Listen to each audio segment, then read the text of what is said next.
वाक्य कहने से जहां आध्यात्म बल बढ़ जाता हो वो भागवत है, और ताके कहे से तकदीर बदल जाती है वो भागवत है।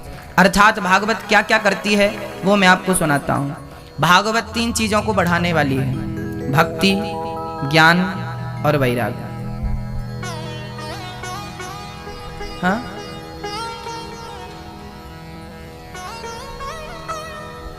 भागवत, भा पहला शब्द है भागवत में, भा मीन्स भक्ति। भा अर्थात भक्ति का सूचक है। जब हम भागवत श्रवण करेंगे तो निश्चित ही हमारी भक्ति बढ़ेगी। इस कली काल में यदि आपको भक्ति बढ़ानी हो तो क्या करना पड़ेगा? किसी को शुगर कम हो जाए तो शक्कर खा लो भाई।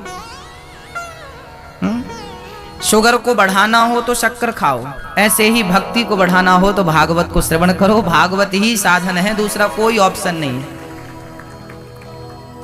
अब शुगर किसी की कम हो जाती है तो भी बीमार पड़ जाता है, उसको डॉक्टर बोलता है भाई आप रसगुल्ले खाओ। तो ये कथा का रसगुल्ला है, ये भक्ति की पूर्ति करता है। भा भक्ति का सूचक है, गा मतलब ज्ञान है ना। भागवत में केवल भक्ति नहीं है, ज्ञान भी है। आज से आपको भक्ति का रसपान तो होगा ही, भक्ति तो बढ़ेगी ही, साथ में क्या बढ़ेगा? ज्ञान। अभी तक आपको जो ज्ञान नहीं था वो ज्ञान देने का कार्य भागवत करती है। भक्ति, ज्ञान, भा, ग और वा। वा मतलब वैराग्य। भक्ति ज्ञान विराग आप तो विवेको वर्धते महान, माया मोह निरासश्च वैष्णवै क्रियते कथम। तो भक्ति, ज्ञान और वैराग्य, तस्माद् भागवतम विदुः, ऐसी भागवत है। जब भक्ति, ज्ञान और वैराग्य हमारे भीतर समावेश, इनका प्रवेश हो जाएगा तो स्वाभाविक है कि हमारे भीतर जितना भी अज्ञान का अंधकार है वो समाप्त हो जाएगा। भागवत 6 अध्यायों में महिमा है, 335 अध्याय हैं भागवत में, 18,000 श्लोक हैं। भागवत किसने लिखी थी मैया जी? मैया जी, ओ मैया, भागवत किसने लिखी थी? किसने लिखी थी बताओ? किसने लिखी थी बताओ? भागवत को लिखा था श्री वेद व्यास जी ने। लिखा तो गणेश जी ने था, पर व्यास जी ने कहा, राइटर लिखने के लिए गणेश जी को बुलाया था, बोला था श्री वेद व्यास जी ने, तो मुखिया व्यास जी हैं। भागवत के रचनाकार श्री वेद व्यास जी हैं। वैसे है क्या ये? सबसे पहले भगवान नारायण ने अपने पुत्र ब्रह्मा को भागवत कथा सुनाई थी। जब भगवान नारायण की नाभि से कमल उत्पन्न हुआ तो भगवान ने ब्रह्मा को कहा, ब्रह्मा जी तुम सृष्टि करो। उस समय कुछ भी नहीं था, ना आप, ना हम, ना स्त्री, ना पुरुष, ना जीव, ना जंतु, कुछ नहीं। सबसे पहले भगवान नारायण की नाभि से कमल उत्पन्न होता है। ये सृष्टि का आरंभ बोल रहा हूं मैं। विज्ञान बहुत परेशान है कि सृष्टि कब से बनी, हम बता रहे हैं, वेद पुराण बता रहे हैं कब से बनी। सबसे पहले भगवान की नाभि से, नारायण की नाभि से ब्रह्मा का प्राकट्य हुआ। ब्रह्मा ने चारों दिशाओं में देखा तो 4 मस्तक हो गए। भगवान नारायण ने कहा, ब्रह्मा जी आप सृष्टि करो, सृष्टि बनाओ। ब्रह्मा जी बोले, प्रभु यदि मैं सृष्टि बनाऊं और कहीं मुझे अहंकार आ गया तो? क्योंकि आज किसी को एक गांव का मुखिया बना दो तो वो अहंकार में डूब जाता।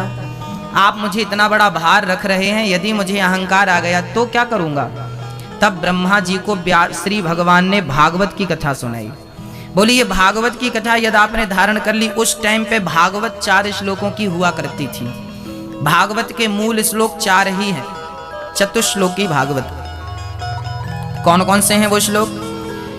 अहमेवासमेवाग्रे नान्यद यद सद सत्परम, पश्चादहं यदेतच्च यो वशिष्येत सोऽस्म्यहम्, ऋतेर्थं यत् प्रतीयेत न प्रतीयेत चात्मनि, तद्विद्यादात्मनो मायां यथा भासो यथा तमः। 4 श्लोकों में ये कहा गया था कि सृष्टि के पहले भी मैं था, सृष्टि के मध्य में भी मैं हूं, जब कुछ नहीं बचेगा तो भी शेष मैं ही बचूंगा। अच्छा मैया जी, जब कुछ नहीं था तब क्या था, और जब सब कुछ है तो क्या है, और जब कुछ नहीं रहेगा तो क्या रहेगा? इसको उदाहरण से समझते हैं। सोना, गोल्ड, सोना आभूषण, आपने जो आभूषण पहन रखे हैं, हार, बाले, बेंदी, चूड़ी, करधन, बाजूबंद, ये सब सोना ही है ना। अब बताओ, ये आभूषण सोना, ये आभूषण बनने के पहले क्या थे? समझ आ रहा है? हम जो समझा रहे हैं समझ में आए तो सिर हिलाना जरूर, नहीं आए तो फिर चुपचाप बैठे रहना, हम समझ लेंगे कि अंदर जा नहीं रहा है। आप बताओ कि आपके पास जितने भी आभूषण हैं वो सारे गोल्ड के होते हैं ना लगभग। आभूषण बनने के पहले वो क्या था? क्या था? गोल्ड था। सोने की बिस्किट हम खरीद के लाए, सोनी जी को दिया, भाई साहब इसकी चूड़ियां बना देना, तो उसी बिस्किट की उसने क्या बना दी? तो चूड़ियां बनने के पहले वो सोना था, और चूड़ी बनी तो क्या है? तो भी सोना। और हम चूड़ियों को ले जाके भट्टी पे डाल दें तो बचेगा क्या? चूड़ी का आकार तो मिट जाएगा, पर बचेगा क्या? सोना बचेगा। जैसे आभूषण बनने के पहले भी सोना था, आभूषण बना तो भी सोना। अच्छा, सोना ही आभूषण बन गया, और जब कुछ नहीं बचा तो एकमात्र सोना बना। ऐसे ही जब कुछ नहीं था तो एकमात्र नारायण थे। जैसे सोना ही आभूषण बन गया, ऐसे वही नारायण सृष्टि बन गए। स्त्री, पुरुष, चींटी, हाथी, पूरे जीव जंतु के रूप में वही बन गए। और जब कुछ नहीं बचेगा तो एकमात्र नारायण शेष रह जाएंगे, है ना। वो पहले भी थे, मध्य में भी हैं, और अंत में भी वही से शेष रह जाएंगे, है। इसलिए वो ईश्वर है, परमात्मा है, परब्रह्म है। जो सब कुछ करने की सामर्थ्यता रखे उसे परमात्मा कहते हैं। जो बिना कान के सुन ले, जो बिना पांव के चल ले, जो बिना हाथ के कार्य कर ले, उसे ईश्वर कहते हैं। बिनु पग चलहि सुनहि बिनु काना, कर बिनु कर्म करहि विधि नाना। वो परमात्मा सर्वेश्वर है, सब कुछ करने की सामर्थ्यता रखते हैं। उन्हीं परमात्मा को हम सच्चिदानंद कहते हैं। क्या कहते हैं? सच्चिदानंद रूपाय। भगवान का एक नाम है मेरी माँ सच्चिदानंद। क्या नाम है बोलो? सच्चिदानंद रूपाय विश्वोत्पत्त्यादिः तवे तापत्रय विनाशाय श्रीकृष्णाय वयं नुमः। भगवान सच्चित आनंद, सच्चिदानंद का हम अर्थ समझते हैं, सत प्लस चित प्लस आनंद बराबर सच्चिदानंद। समझ रहे हैं? सच्चित आनंद। अब इसकी व्याख्या करते हैं। ईश्वर सत्य है। ईश्वर का नाम क्या है? सच्चिदानंद। अब सच्चिदानंद 3 अक्षरों को मिलाकर बना है, 3 वाक्य, सच्चित आनंद। ये सत्य क्या है, चित क्या है, आनंद क्या है, इसको समझते हैं। ईश्वर सत्य है, ब्रह्म सत्यम जगन मिथ्या। ये जो सृष्टि, ये जो संसार हम देख रहे हैं, ये सत्य नहीं है भक्तों। कभी कभी हमें जो नहीं होता वो भी सत्य जान पड़ता है। कैसे? आप गर्मियों के दिनों में जब गाड़ी पे बैठते हैं, गाड़ी ड्राइविंग करते हैं या बाजू की सीट में बैठते हैं, तो आप सड़क पे देखते हैं, ऐसा लगता है कि पानी भरा है दूर से। ऐसी भ्रांति होती है कि नहीं? हाँ होती है तो हाँ करो, नहीं होती तो ना करो। होती है। कई बार हमें लगता है सामने पानी। गर्मियों के दिनों में ये भ्रांति अक्सर होती है, जब धूप होती है ऐसा लगता है सड़क में पानी भरा। जब हम जाकर देखते हैं तो वहां पानी जैसा दिखता है, पानी होता नहीं। इसे बोलते हैं भ्रांति। क्या बोलते हैं? इसे भ्रांति बोलते हैं।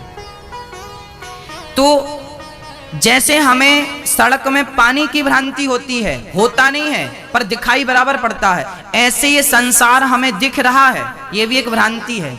ये जैसा दिख रहा है वैसा है नहीं, और जैसा है वैसा दिख नहीं रहा है। हमें लग रहा है कि ये सब कुछ बढ़िया है, ये हमारा, ये हमारा, ये हमारा, ये सब हमारा, सब पूरी जिंदगी हम कमाते हैं, हमारा हमारा करते हैं। पर सच्चाई ये है कि सब कुछ तुम्हारा होता हुआ भी तुम्हारा नहीं है। ये भ्रांति में पूरी जिंदगी आप निकाल देते हैं। लगता है कि हमारा है, लगता है कि बेटा हमारा है, पर बुढ़ापे में रंग दिखा लेता है वो। लगता है कि बहू हमारी है, पर वो छोड़ के चली जाती है, पता ही नहीं चलता हमारी है। सब कुछ लगता है ये मेरा है, ये मेरा है, ये मेरा, सब भ्रांति है। क्या है ये संसार? एक प्रकार की क्या है मेरी माँ? भ्रांति है। बोलो क्या है? ये भ्रांति है। जो है वो दिखता नहीं है। अब है क्या और दिख क्या नहीं रहा है, वो समझा रहा हूं। मीराबाई से किसी ने पूछा कि मीरा बोल, सब कुछ किसका है? तो मीराबाई ने कहा कि ये तन भी तेरा, मन भी तेरा, धन भी तेरा, ये जग जंजाल भी तेरा, घर परिवार भी तेरा, सब कुछ ईश्वर का है। वो जब चाहे जो चीज चाहे ले ले, आप कुछ नहीं कर सकते, हाँ या ना? सब कुछ उसका है। तो अब आप बताओ कि आपका क्या है? क्या बचा आपका? कुछ नहीं ना, ऐसा मत कहो कुछ नहीं। कन्हैया सब कुछ तेरा है, बस एक तू है जो सिर्फ मेरा है। मेरे तो गिरधर गोपाल दूसरो न कोई। मीराबाई ने क्या कहा कि मेरे तो गिरधर गोपाल, आगे बोलो आप, मेरे तो गिरधर गोपाल, मेरे तो गिरधर गोपाल। ये गुरु मंत्र आपको आज हम दे रहे हैं। ये गुरु मंत्र हमारा नहीं है, मीराबाई ने दिया है। मीराबाई ने हम सबको कहा है कि मेरे तो गिरधर गोपाल दूसरो ना। ये बिल्कुल अटल सत्य है, यही सत्य है। अब मैं आपको भ्रांति से निकालना चाह रहा हूं। आप क्या समझ रहे हैं? ये परिवार मेरा, ये मेरा, ये ना ना ना, ये मेरा नहीं है। मेरे तो गिरधर गोपाल, कन्हैया आपका है, उसे आप अपना मान नहीं रहे हो, और जो आपका है ही नहीं उसके पीछे पड़े हो। यही तो भ्रांति है, और इसी भ्रांति में आपकी जिंदगी गुजर जानी है, मुझे विश्वास है। इसी भ्रांति में आप जी रहे हैं और जीते रहोगे। ईश्वर ने आज हमें भेजा है कि जाओ इनको सही बता के आओ। हाँ, उन्होंने हमें निश्चित किया है कि जाओ आप इनको सही बता के आओ, ये भ्रांति में ना पड़े रहे। तो हम आपको केवल भ्रांति से निकालने आए हैं मेरी माँ। हाँ भक्तों, ईश्वर सत्य है, इसलिए सत्य है क्योंकि वो हमसे पहले भी था, हम हैं तो भी है, और हमारे बाद भी रहेगा। जबकि ये सृष्टि ऐसी नहीं है, ये सृष्टि परिवर्तनशील है।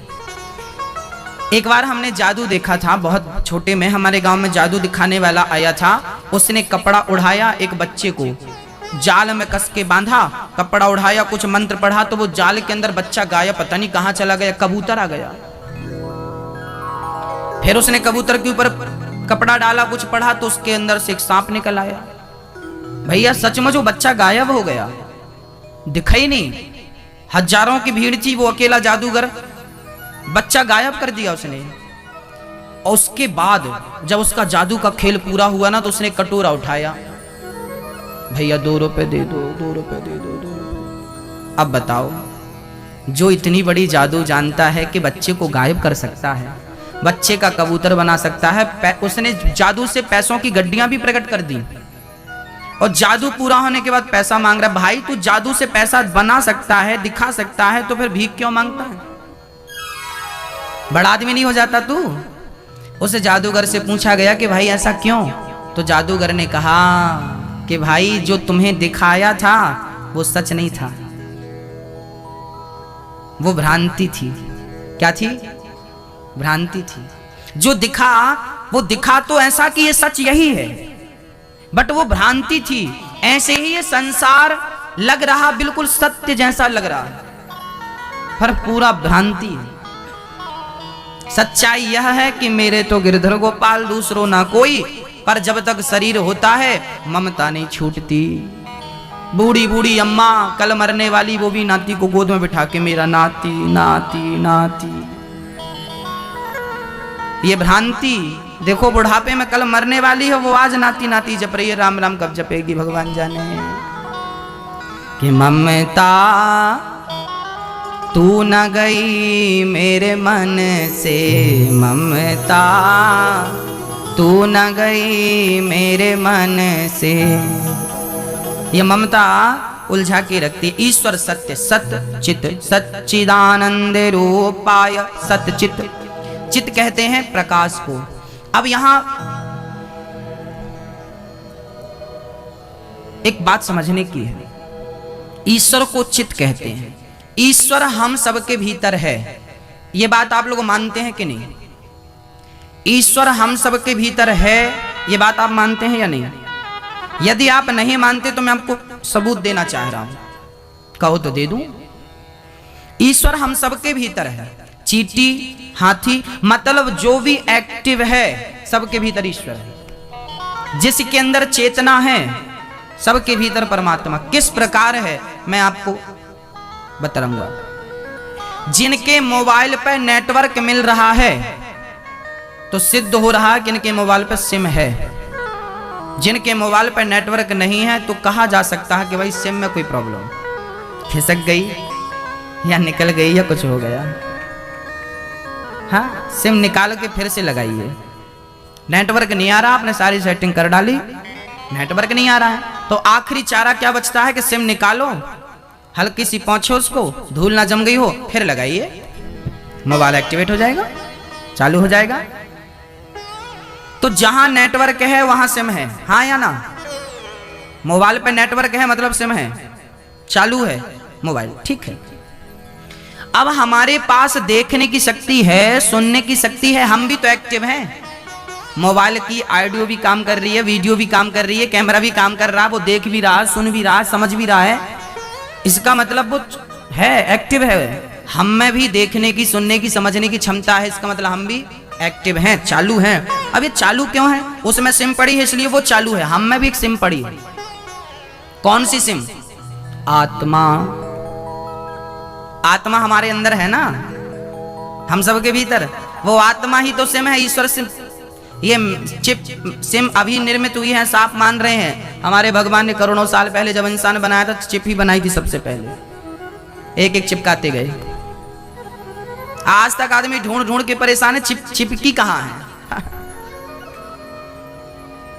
आजकल बड़े बड़े वैज्ञानिक परेशान हैं कि ये चिप, ये सिम, ईश्वर की सिम, आत्मा रूपी सिम कहां चिपकी है। कोई नहीं जान सका कि सिम कहां है, पर ईश्वर संचालित कर रहे हैं। अच्छा, आपकी लोकेशन इस समय कहां है? आपके मोबाइल की कंपनियां जान रही हैं कि नहीं? मैया जी, अभी आप इस समय यहां बैठी हो ना मोबाइल लेके, तो आपका मोबाइल आपकी लोकेशन कंपनी को दे रहा है, वो जान सकते हैं कि आप कहां हैं, है ना? जैसे आपके मोबाइल, इतने से मोबाइल में इतने फंक्शन हैं कि वो आपकी लोकेशन बता सकता है कि आप कहां हैं। ऐसे ही जैसे आपकी हर एक्टिविटी पर मोबाइल निगरानी रखता है, ऐसे ही आत्मा के रूप में परमात्मा ही हमारे हर चीज को कैप्चर करता है। वो स्वयं देखता है कि आप पाप कर रहे हैं या पुण्य। आपके पाप और पुण्य का साक्षी स्वयं भगवान होता है, आप झूठ नहीं बोल सकते। आप यहां हमसे झूठ बोल दीजिए क्योंकि हम तो समझेंगे नहीं, पर आप अपने आप से झूठ नहीं बोल सकते। और सच कहता हूं, आप स्वयं भगवान हैं क्योंकि आत्मा ही आपके भीतर है। तो ईश्वर चित्त के रूप में, चिप के रूप में, सिम के रूप में, आत्मा के रूप में हम सब के अंदर बसा है। वही है सब कुछ महसूस करने वाला। आत्मा निकल जाए तो ना तो सुन पाओगे, ना देख पाओगे, ना सूंघ पाओगे, ना बोल पाओगे। अर्थात आप बोल रहे हैं तो ईश्वर ही आपके रूप में बोल रहा है, आप सुन रहे हैं तो ईश्वर ही आपके रूप में सुन रहा है। तो हम सब के भीतर कौन है मैया जी? कौन है? परमात्मा।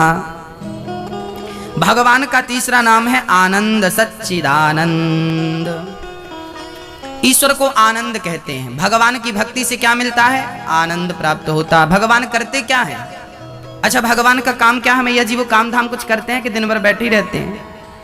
क्या काम करते हैं भगवान? बोले विश्वोत्पत्त्यादेः तवे। भगवान विश्व की उत्पत्ति, पालन और संहार करते हैं। अच्छा बताइए, भगवान का हेड ऑफिस कहाँ है? बताइए, आपको पता हो तो। मैया जी, ओ मैया बताओ, भगवान का हेड ऑफिस कहाँ? भगवान रहते कहाँ हैं? कहाँ रहते हैं बताइए? कहां कहां रहते हैं? आज हम आपको बताएंगे कि ईश्वर कहां रहता है। भगवान का एक्चुअली क्या है कि भगवान का हेड ऑफिस जो है ना, वो मम्मी का पेट है। क्या है? मां का गर्भ, मां का उदर, पेट। ये क्योंकि भगवान कहीं मिले ना मिले पर मम्मी के पेट में जरूर मिलता है। कैसे? अब आप कहेंगे महाराज जी ये क्या बात हुई? आज मैं आपको देखो जो भी बात कहूंगा उदाहरण और एग्जाम्पल के साथ प्रूफ दूंगा उस चीज का। अब बताइए, आप जब अपनी माँ के पेट में थे, पहले तो ये बताओ कि थे कि नहीं? बाद में आपको हम तो थे ही नहीं, तो हम क्या बोलेंगे फिर? हाँ। पहले ये बताओ, आप अपनी माँ के पेट में थे कि नहीं कभी? हाँ या ना? थे। जब आप अपनी माँ के पेट में थे तो क्या आपकी मम्मी ने आपकी आंख लगाई है? मम्मी ने कान चिपकाया है?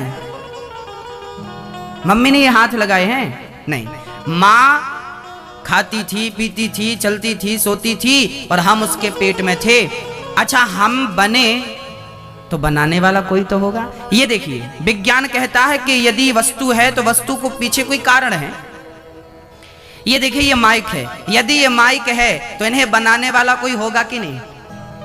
हाँ या ना? हाँ। ये टेंट है तो इस टेंट को बनाने वाला कोई होगा कि नहीं? हाँ बिल्कुल। यदि ये वस्तु है तो इसे बनाने वाला कोई तो होगा। अब मैं आपसे पूछ रहा हूं कि आप हैं तो आपको बनाने वाला कोई तो होगा।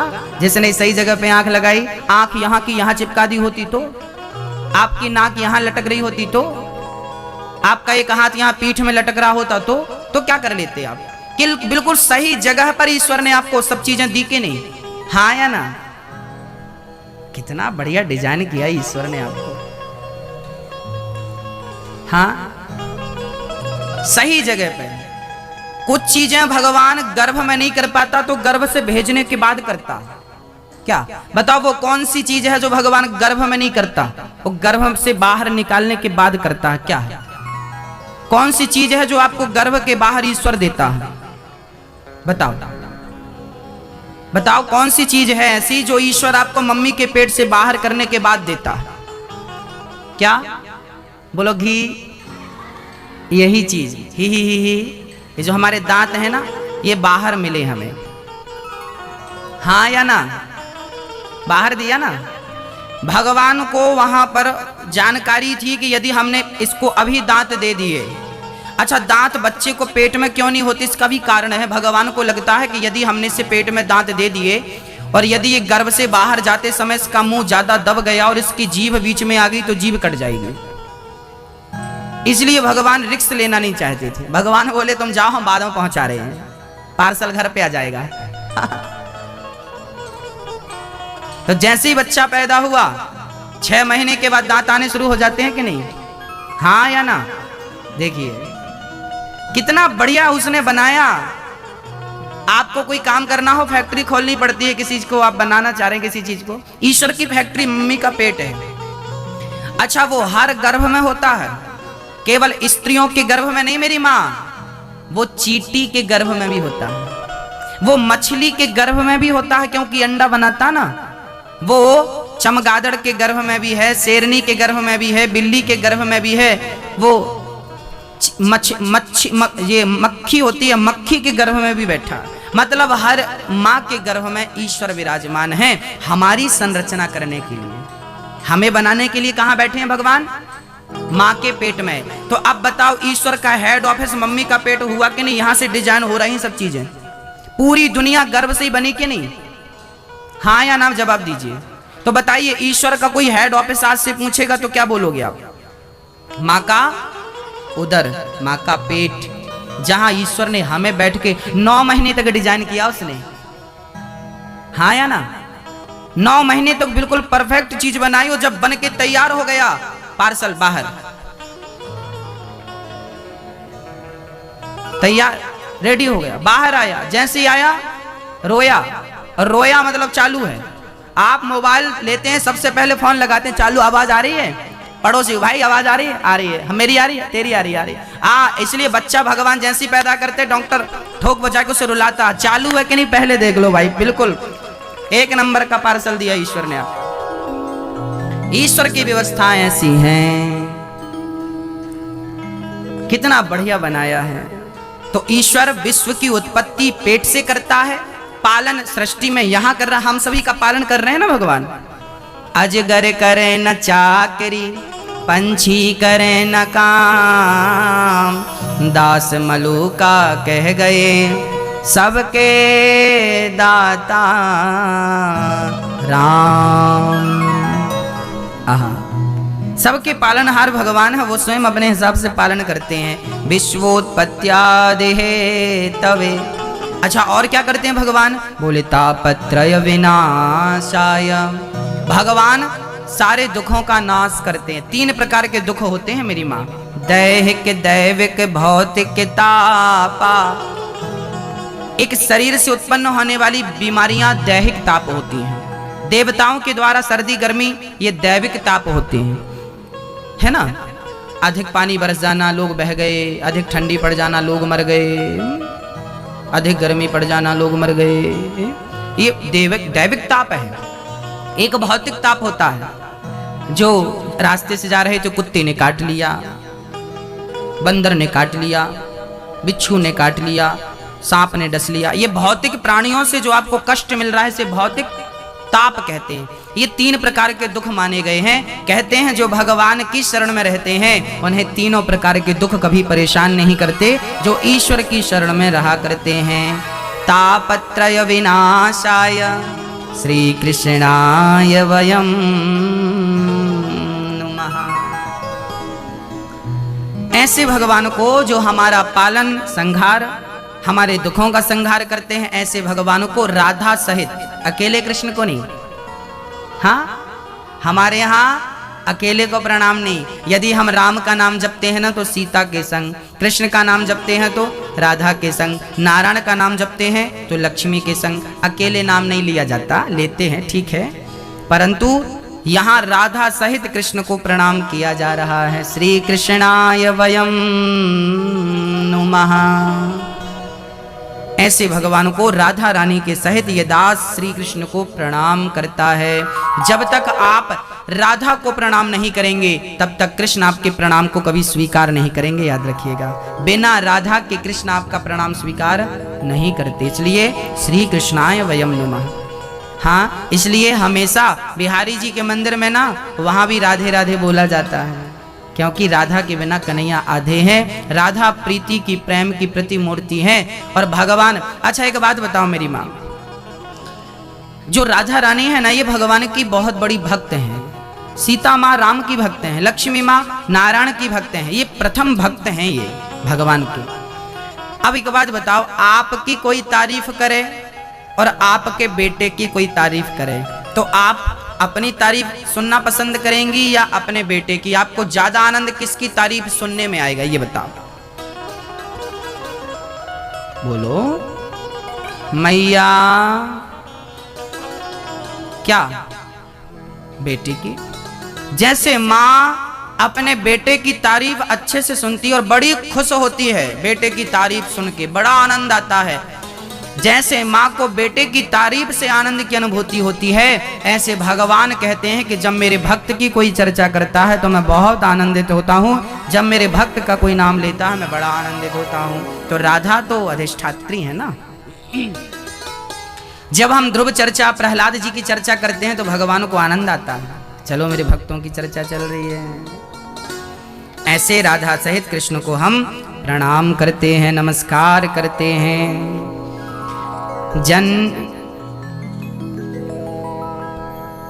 यम प्रव्रजन्त मनुपेतमपेत कृत्यम द्वैपायनो विरह कातरया जुहाव पुत्रेति तन्मयतया तरवोभिनेदुस् तं सर्वभूत हृदयं मुनिमानतोस्मि। श्री सुखदेव जी भगवान का जन्म हुआ। अच्छा, आप लोग सुखदेव जी को जानते हैं कि नहीं? हाँ या ना? सुखदेव जी को जानते हैं मैया जी? मैया आप जानती हो सुखदेव जी को? नहीं, आप जानती हो मैया सुखदेव? अच्छा, नहीं जानती। चलो आज हम बता दे रहे हैं कौन है सुखदेव जी। सुखदेव जी व्यास जी के पुत्र हैं, वेद व्यास जी के। भागवत किसने लिखी? 18 पुराणों को किसने लिखा? बताओ नाम। वेद व्यास जी ने। वेदों का विभाजन किसने किया? वेद व्यास जी ने। पहले एक ही वेद था जिस वेद को ऋग्वेद कहते हैं। वो वेद बड़ा हो गया, लोग पढ़ना पाएंगे, तब व्यास जी ने उन्हें 4 भागों में डिवाइड कर दिया। सामवेद, ऋग्वेद, यजुर्वेद, अथर्ववेद। 18 पुराण अलग। ये सारी रचनाएं किसकी हैं? श्री वेद व्यास जी की। अच्छा, व्यास जी के पुत्र हुए हैं श्री सुखदेव। शुक कहते हैं तोते को। एक बार क्या हुआ, शंकर जी अपनी पत्नी को, शंकर जी की पत्नी का नाम क्या नाम था उनकी? अच्छा, ये तो याद होगा, क्या नाम था बताइए? पार्वती। एक दिन शंकर जी अपनी पत्नी को लेकर कथा सुनाने गए।